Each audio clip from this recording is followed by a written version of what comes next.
মানুষ নয়, এরা হিংস্র জানোয়ার। এরা বাংলাদেশের শত্রু, এরা ভারতের গোলাম, এরা দাবেদার, এরা আমাদের বিপ্লব হাইজ্যাক করতে চায়। বাংলাদেশের একজন মানুষ বেঁচে থাকতে ফ্যাসিবাদীদেরকে বাংলাদেশে আমরা আর মেনে নেব না।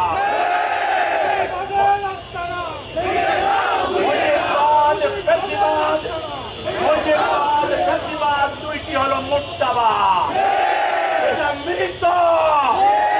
এটাকে যারা সহযোগিতা করবে, প্রশাসনের কোন দুর্বলতা আছে কিনা মাননীয় ইউনূস সাহেবকে এটা দেখতে হবে।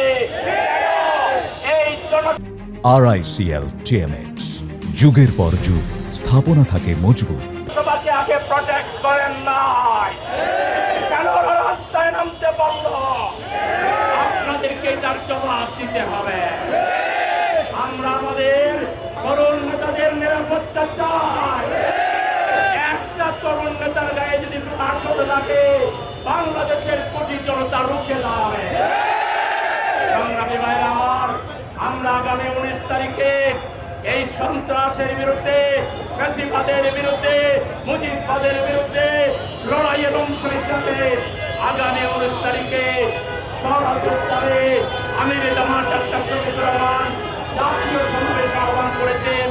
এই সমাবেশে মিরপুরবাসীকে, কাকরবাসীকে, ঢাকাবাসীকে দলে দলে যোগদান করার আহ্বান জানিয়ে আমরা সরকারকে আবার সতর্ক করছি, পরিস্থিতি নাগালের বাইরে যাওয়ার আগে রকেট দিয়ে গোপালগঞ্জ থেকে একটা ছাত্রলীগ যুবলীগ আওয়ামী লীগকে ধরে এদেরকে উপযুক্ত শাস্তির ব্যবস্থা করে।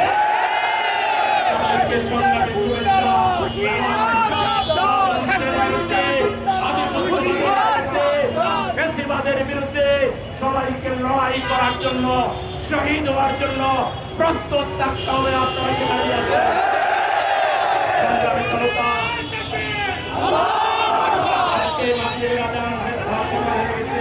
আমরা আমাদের সমাবেশ এবং মিছিল এখানে সমাপ্ত ঘোষণা